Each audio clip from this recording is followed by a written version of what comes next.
Hello, and welcome to Candidates Up Front. This is the public interest election program of Berks Community Television and the League of Women Voters of Berks County. I'm Judith Cranus, a member of the League.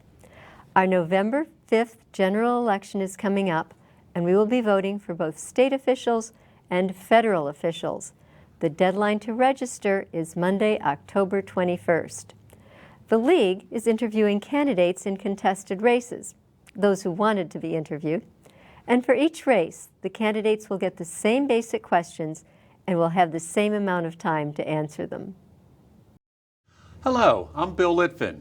Two candidates are competing in the 5th Pennsylvania House District, Democrat Heather Hanna and Republican Eric Weekneck. It is an open seat. There is no incumbent. This district is in western Berks County and goes from Bern Township south to Womelsdorf. State representatives serve a 2-year term in the state legislature in Harrisburg. They initiate legislation and vote to create laws. They pass the budget, including taxes and expenditures of the state. They help constituents with issues regarding state government. The salary for a state representative is $106,422 per year, plus benefits and expenses. Please note that the opinions expressed in this interview are those of the candidate and are not the opinions of the League of Women Voters or Berks County. This interview is with Heather Hanna. Welcome. Thank you. Ms. Hanna, please tell our viewers about yourself and why you're running for this office. Well, I have been a volunteer for a very long time, practically since I was a child, and I've served on numerous volunteer boards and continue to volunteer throughout the community. The reason why I'm running is because I would like to be a reasonable voice in Harrisburg, representing all the citizens of District 5, Berks County, and the state of Pennsylvania. What are the two most compelling issues on which, if elected, you feel you can make a difference? I believe access to health care is a concern. I don't believe people fully understand all the things that are available to them. And a combination of working with environmental issues and business development. That seems to be an area where we could work to build some bridges and get some things to benefit the communities while also protecting our valuable resources. Do you think Pennsylvania's elections are fair? Yes, I do. Will you support the results of the election as certified by the counties? Absolutely, yes. Will you support the certified results at all levels of government? Yes. Both parties say they are pro-family, but they propose and vote for very different things. What legislation do you feel is pro-family? I believe any legislation that helps a family get by, survive, and possibly do better is the right legislation for Pennsylvania. There are things that are out there that are broad discussion issues, and they need to get into some nuanced details. This is not a far left or far right issue. This is about the well-being and overall health of all members of a family. This does not exclude the adults in the family. This does not exclude the children in the family. This includes everyone in the family as it exists.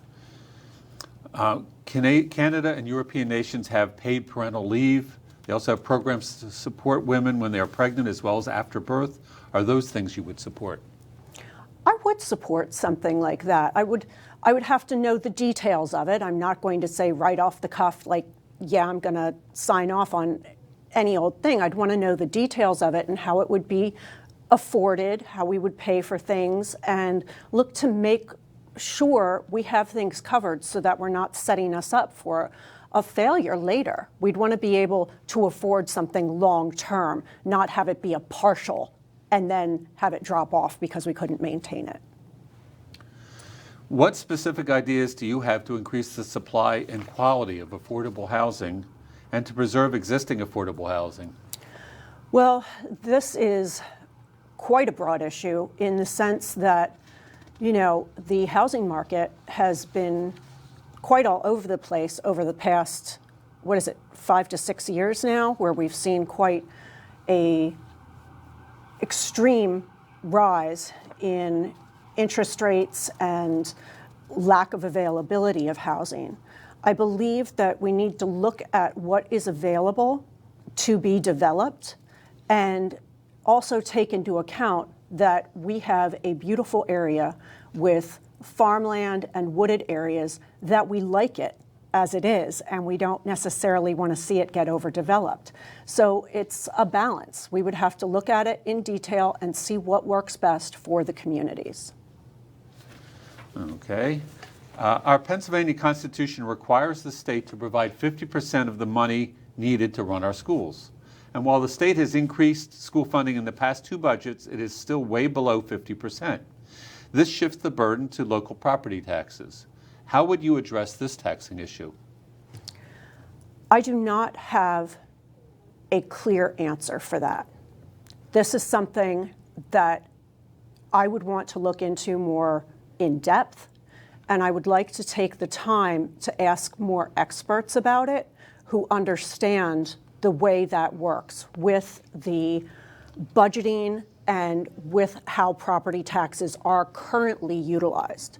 I believe there is a strain on seniors and low-income families, and I would like to keep in mind that, the middle class is disappearing. So we need to look at all those things when we are looking at the property tax issue.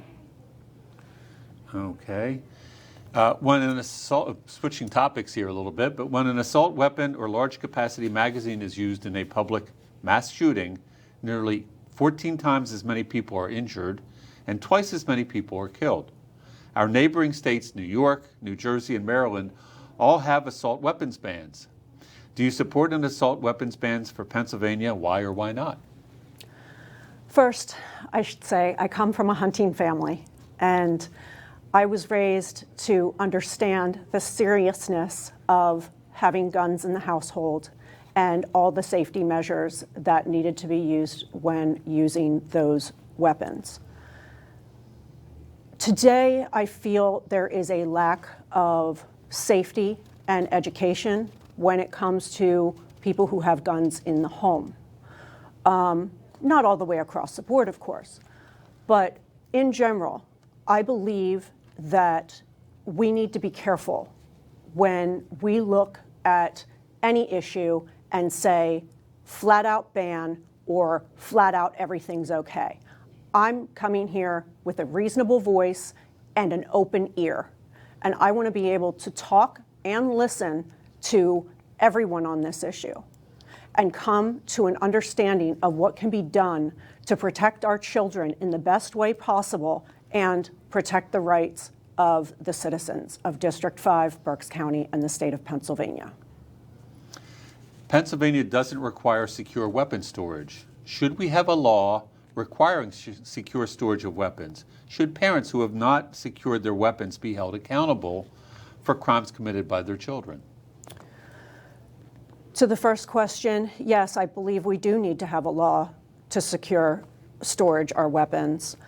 Unfortunately, we live in a time when we can't know if someone's going to be able to break into our home or if someone happens to be over at the house and they could get a hold of our weapons. We need to be careful and protect ourselves as well as others. I believe something with secure weapons storage would be a definite thing I would be interested in looking into. And how about parents who have not secured their weapons? Should they be held accountable? I do believe that people who own weapons need to be responsible for their care and storage. So I would say they would have to be held accountable in those cases. The Bipartisan Safer Communities Act of 2022 provides $50 million in federal grants to states with red flag warning laws. These laws allow a court to determine if a violent person may own a gun. Such laws are often used in cases of domestic abuse. Should Pennsylvania have such a law? It could increase our budget for violence prevention programs. I would say that Pennsylvania should have a law protecting the citizens from those who have committed violent acts from being able to have a gun. It's just a fact of life. When you commit a crime, there will be consequences. And I believe a consequence such as not being allowed to have a weapon after you commit such a crime, that would be in the best interest of the citizens. Berks County is, as you probably know, 50% agricultural. We know growing seasons have changed. Pennsylvania has been spared the massive destruction of wildfires, but we have floods, drought, and destructive storms. Should Pennsylvania do more to protect our economy by doing more to prevent climate change? What actions do you think the legislature should or shouldn't take? I believe we need to hold larger industries and companies responsible to the pollution that they expel into our environment. And if you want the citizens to participate and have to follow certain guidelines, make it affordable for the average citizens to participate. If you're going to pass a law that says we're going to have, say, electric vehicles by a certain year, that's fine, I suppose. I'm a little bit of an old car buff, so, I understand, but that's more of a hobby for me. But at the same time, I think that it is absolutely cost prohibitive at this time for the average citizen to own an electric vehicle. My husband and I can't afford it, so I'm not sure how we're expecting anyone else to be able to afford it who lives on an average income like we do. We need to make it affordable before we pass a law. Let's talk about fuel, fossil and sustainable. Should our laws and budget support one more than the other or both equally? Should state regulation require the same safety standards in both? I would say it should be supported both equally at this time because there are still new methods that are coming out, new sustainable methods, new things that they're doing with fossil fuels as well, that at this time I would say supporting both equally would be a fair way to approach it. And I would also say that they should be required to follow the same safety standards. Okay. Some people say fracking is safe. Some people say it is not. Do you have a thought, I don't position know. on that? I don't know. I wish I did. I have friends on both thoughts on the issue, who have both thoughts on the issue, and honestly, if I'm talking to either one of them, they both sound sensible, so I would like to look into it further with people who are more knowledgeable than the friend who I'm talking to on the telephone. Sure.